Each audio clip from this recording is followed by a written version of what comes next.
sur la chaîne Innov Naturopathie, Abdelaziz El Mansouri, directeur de l'école Innov Naturopathie, micronutritionniste, praticien de la naturopathie fonctionnelle. Aujourd'hui, je voulais vous faire une vidéo qui était un prolongement de la vidéo que nous avions fait dernièrement par rapport à la supplémentation.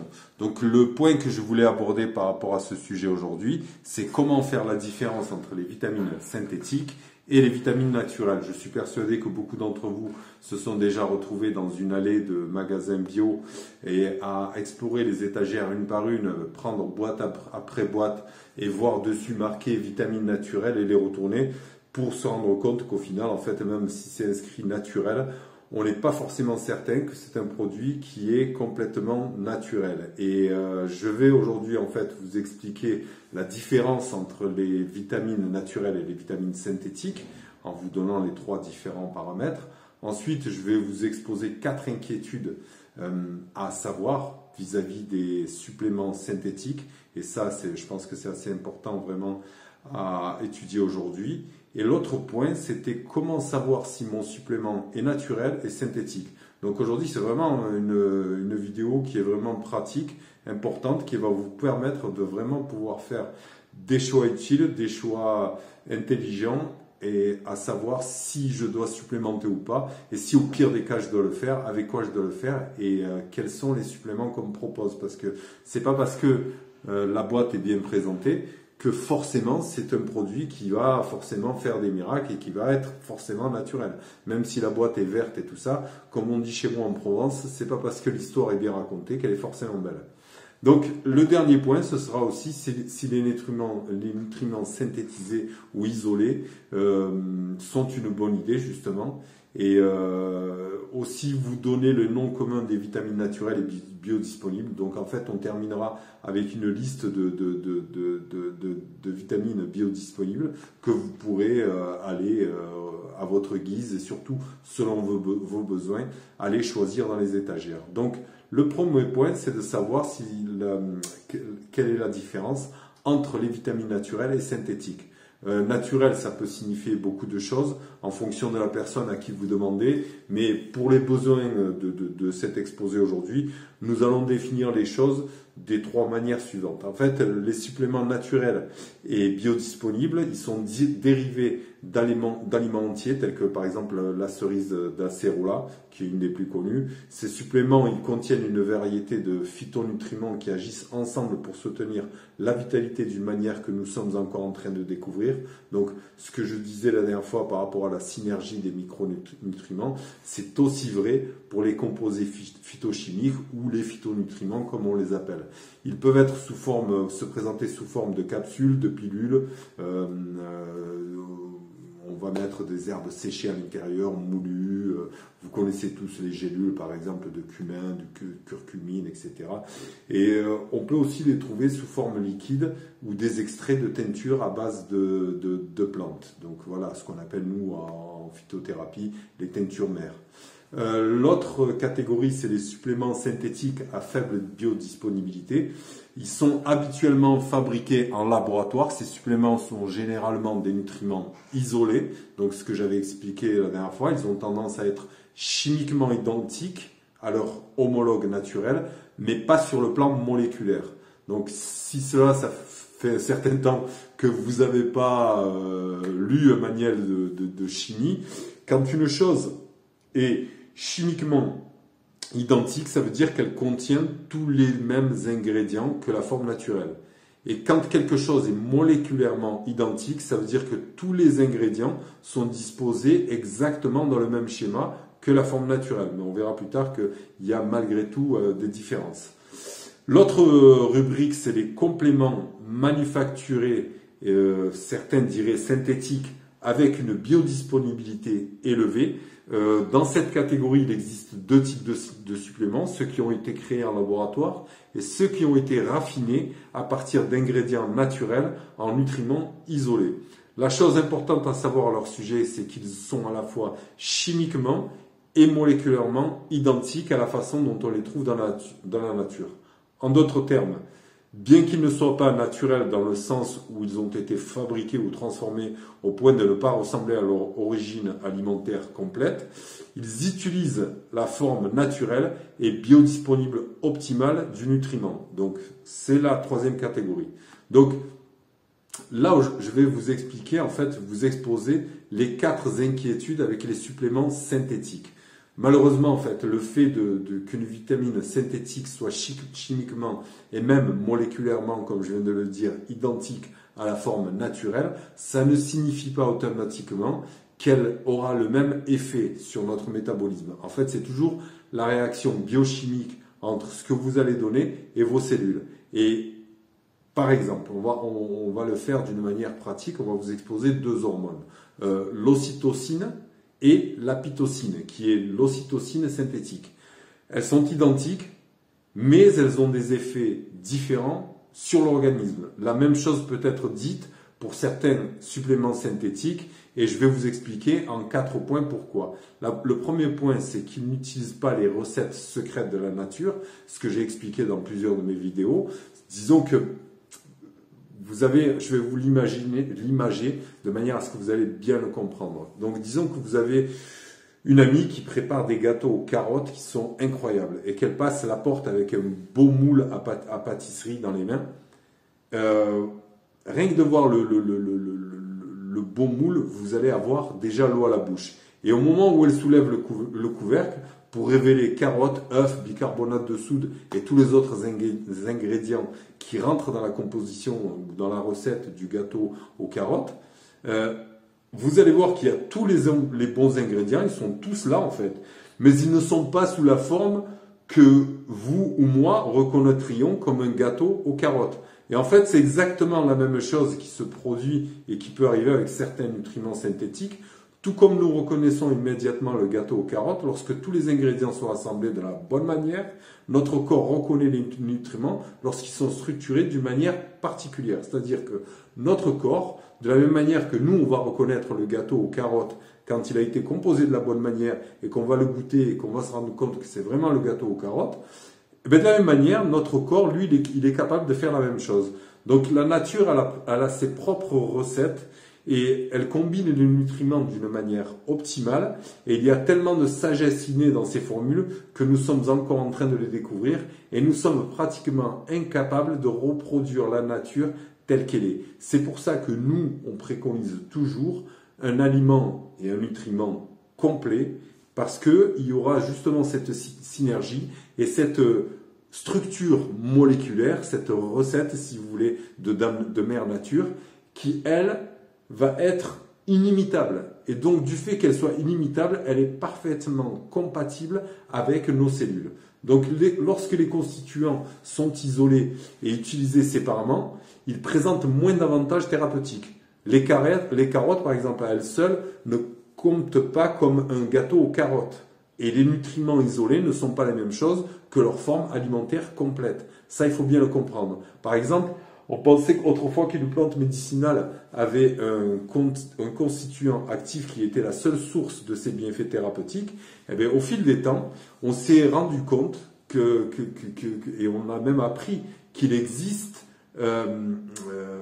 généralement plusieurs constituants de soutien qui amplifie l'effet thérapeutique du constituant principal. Lorsqu'il est isolé, il devient souvent beaucoup moins efficace. Et là, pour preuve, je vais vous prendre l'exemple de l'allopathie, de la médecine conventionnelle.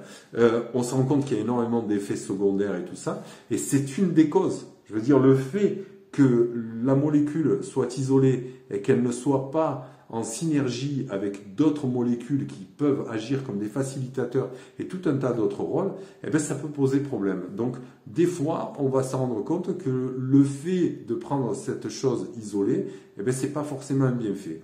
Le deuxième point, c'est que nos corps ne savent pas toujours comment les utiliser. C'est-à-dire que dans la nature, les vitamines, ils ont une forme droite, qui est représentée par D, je vais vous l'expliquer, ou gauche qui est représentée par L. On appelle ça la rotation optique. Souvent, dans les constituants de vos compléments ou de vos vitamines, vous avez dans l'étiquette ce genre de formule, rotation optique, et en anglais c'est optical rotation ou quelque chose comme ça. Et en clair, cela signifie qu'ils sont chimiquement identiques, mais au lieu d'être structurellement identiques, ils ont des images miroirs les uns des autres. C'est-à-dire que c'est comme si vous preniez un gant droit et un gant gauche. Ils se ressemblent, mais en fait, ils ne sont pas orientés de la même manière.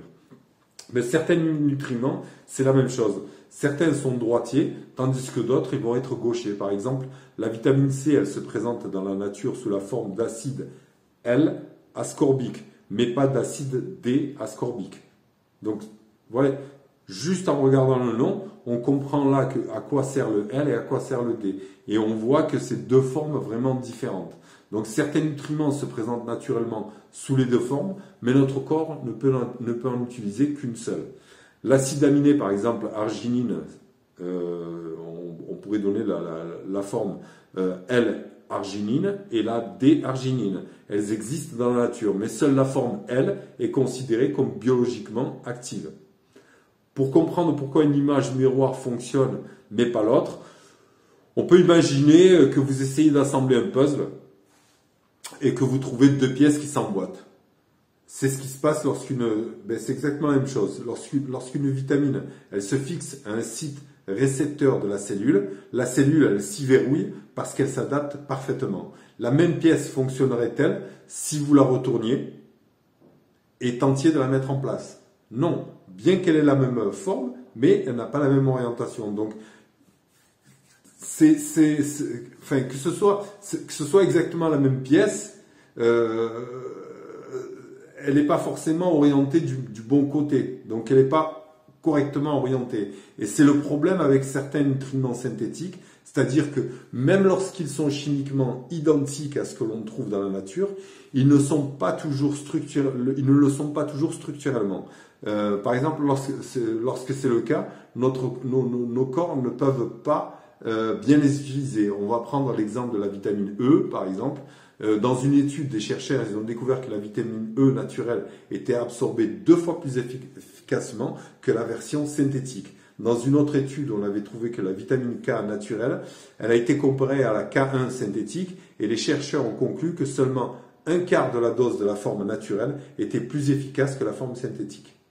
Donc voilà, c'est toujours ce que l'on dit nous par rapport à la supplémentation, c'est que c'est pas parce que on a la même forme,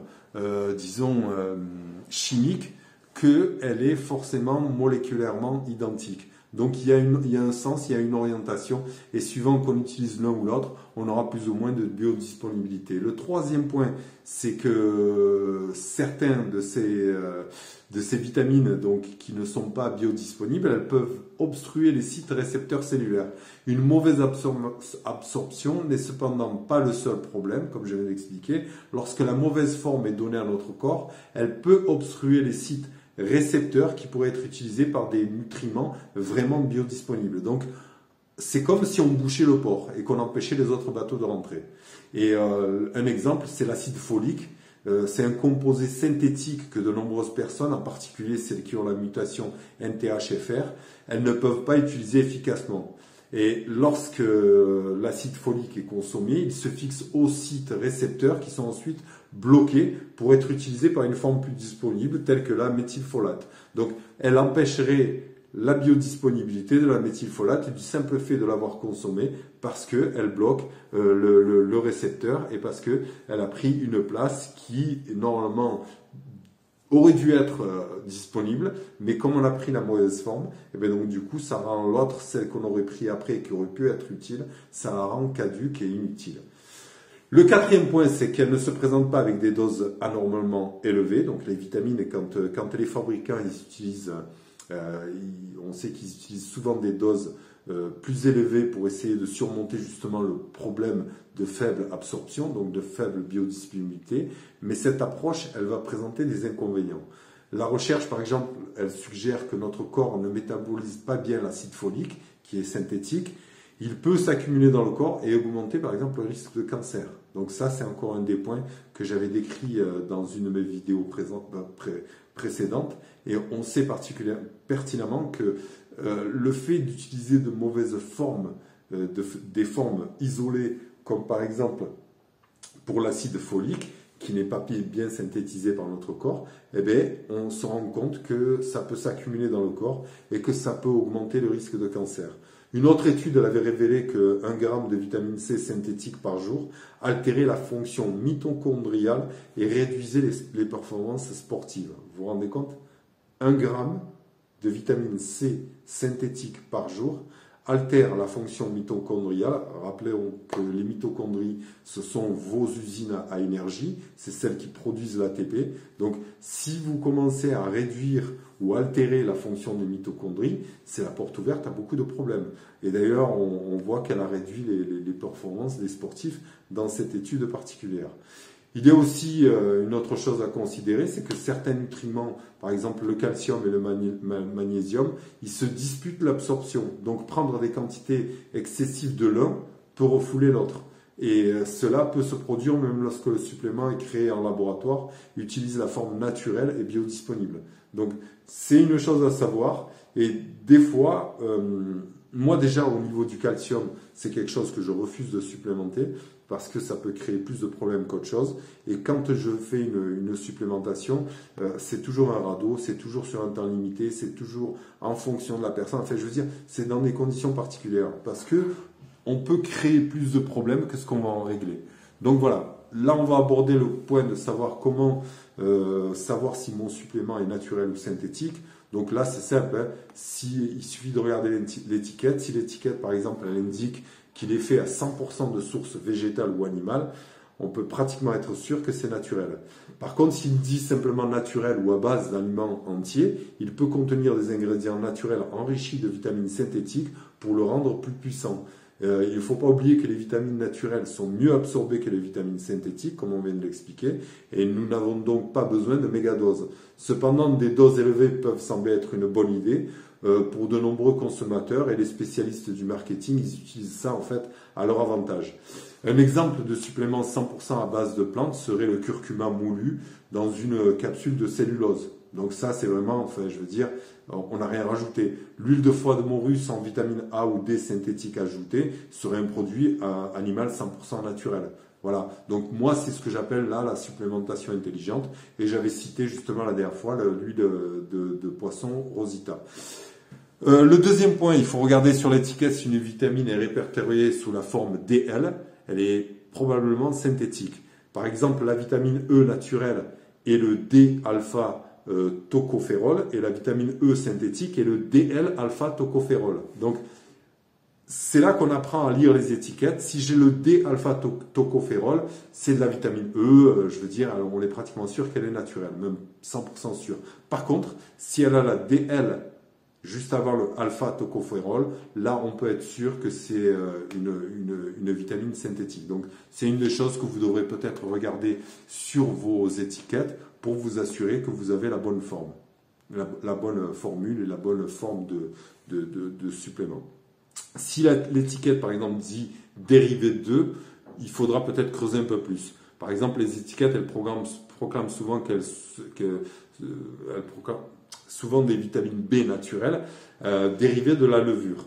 Mais les entreprises fabricant de la levure, elles ajoutent des vitamines synthétisées en laboratoire à la nourriture qui est donnée à la levure pendant sa croissance. Puis ensuite, ils vont enrichir la levure avec des vitamines B supplémentaires une fois qu'elle se sera développée. Et cela permet la production de levure de toute puissance de vitamine B souhaitée, qui est ensuite utilisée pour formuler des pilules de vitamines étiquetées vitamine B dérivée de la levure. Donc nous, on se dit quand on voit une étiquette comme ça, que c'est quelque chose de naturel, mais pas forcément parce qu'elle a peut-être été nourrie, cette levure, avec des vitamines B synthétiques. Elle a peut-être été elle aussi supplémentée en bout de chaîne pour justement augmenter son pouvoir, sa puissance en fait.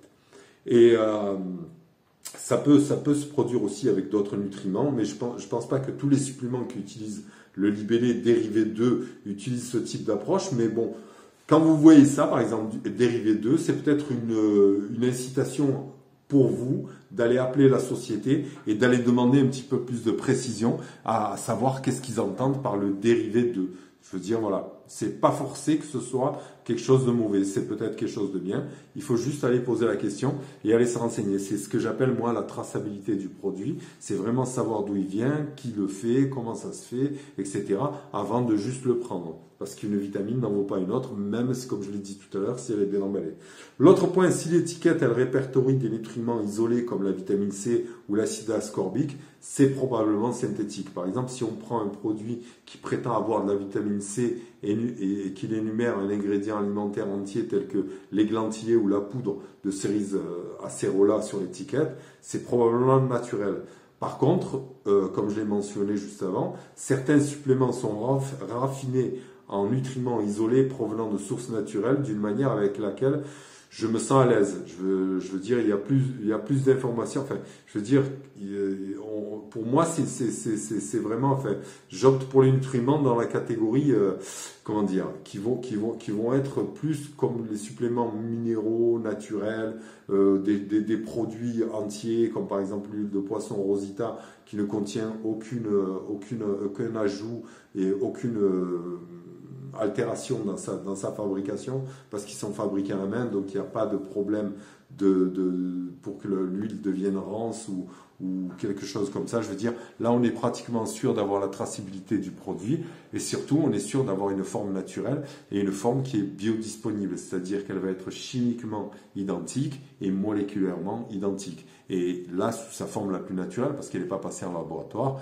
même si après, je vous ai expliqué plusieurs fois pourquoi je préférais des fois le poisson entier que le supplément, mais dans certains cas, comme je l'ai expliqué dans une autre vidéo, on peut être amené à faire de la supplémentation.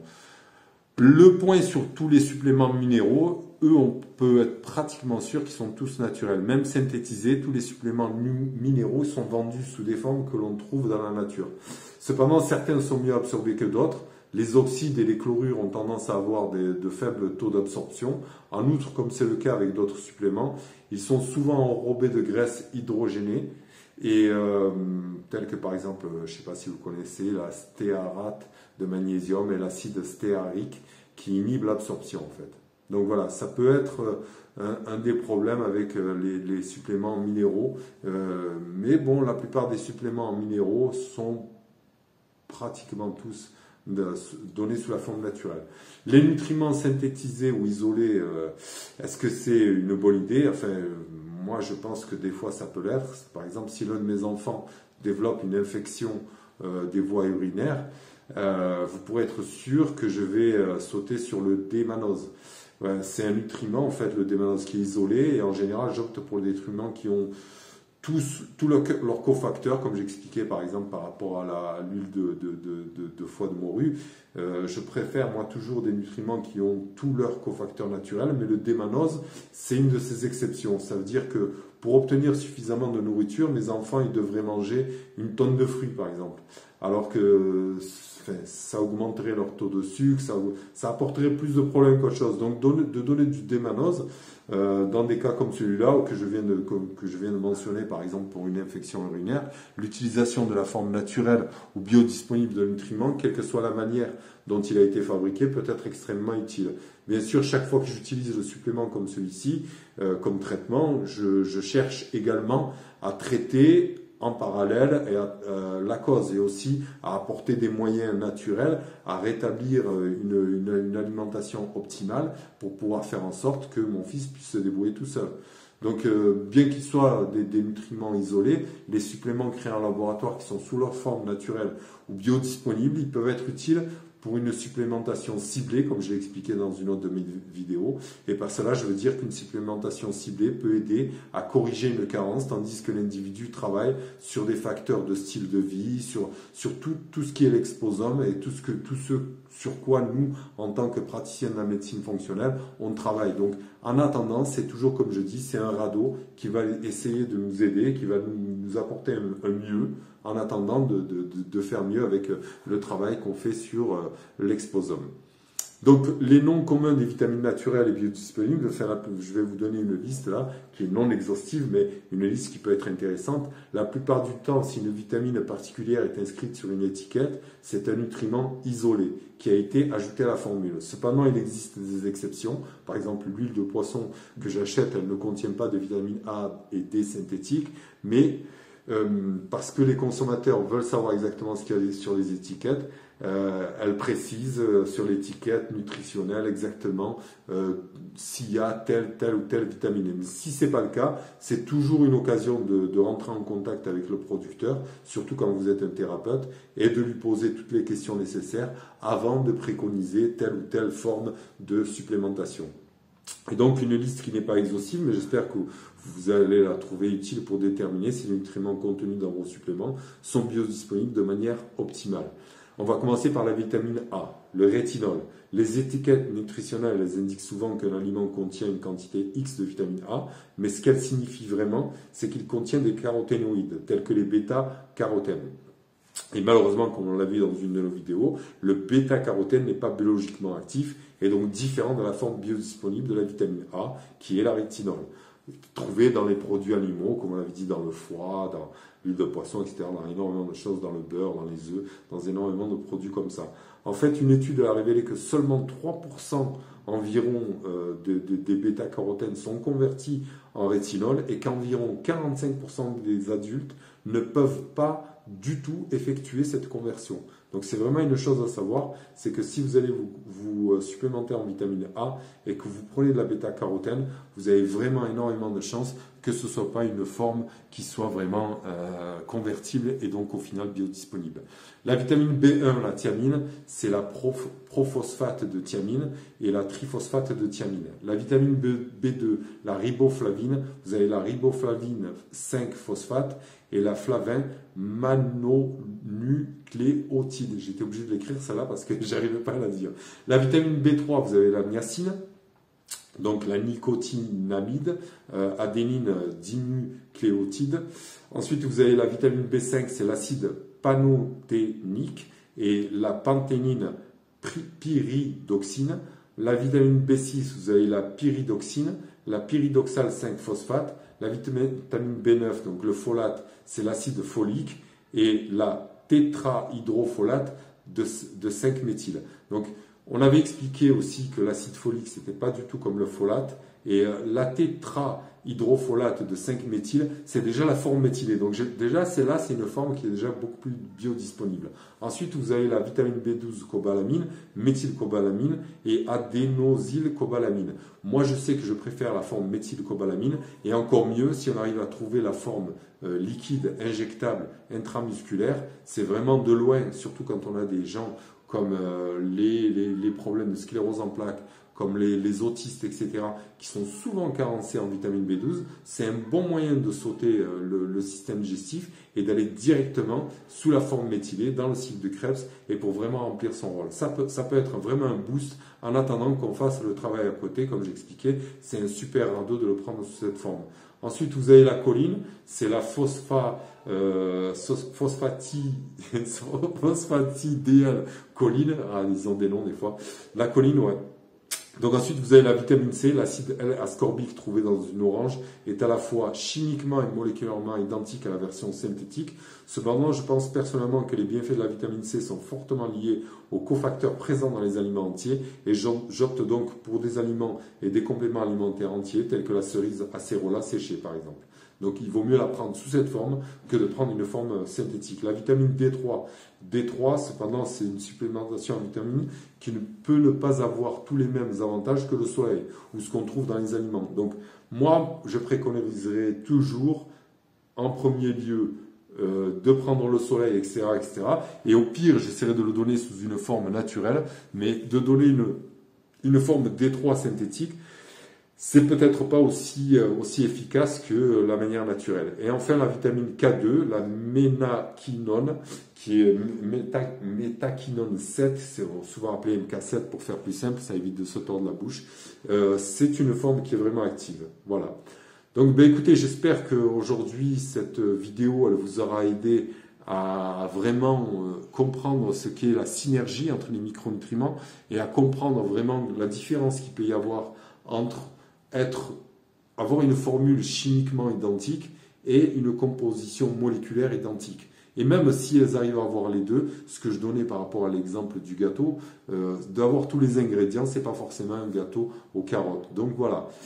C'était la vidéo d'aujourd'hui. Je vous remercie de l'avoir suivi. Pour ceux d'entre vous qui voudraient un accompagnement, sachez que bientôt nous allons avoir, nous l'avons déjà, mais bientôt il va y avoir une page sur le site qui sera réservée à la clinique, donc à l'accompagnement des gens qui souhaitent un accompagnement en médecine fonctionnelle ou naturopathie fonctionnelle, à savoir que nous, contrairement à bien des médecins fonctionnels, on se garde bien de juste supplémenter et de laisser faire la supplémentation. On va réfléchir autrement. En fait, on a vraiment une approche fonctionnelle, mais dans le vrai sens du terme, où on va rétablir la fonctionnalité des systèmes et après apporter une alimentation, enfin un apport nutritionnel avec une haute densité nutritionnelle qui va vraiment lui permettre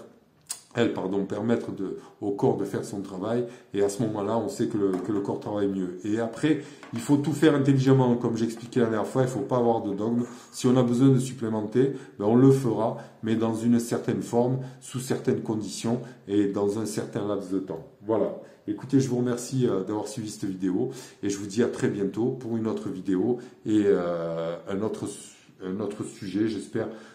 Bientôt, vous allez avoir une vidéo que j'ai fait avec Jérémy Dazlon de Vitalik TV, qui a une super chaîne. D'ailleurs, ceux qui ne connaissent pas, je vous la recommande.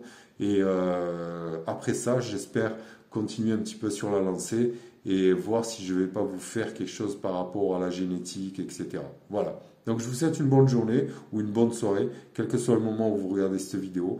Et n'hésitez pas à mettre des pouces, à partager les contenus de cette chaîne pour essayer de nous aider à développer cette chaîne. Je sais qu'on ne fait pas énormément de vidéos, mais on fait ce qu'on peut. On est très très pris entre l'école, entre les gens que l'on suit, etc.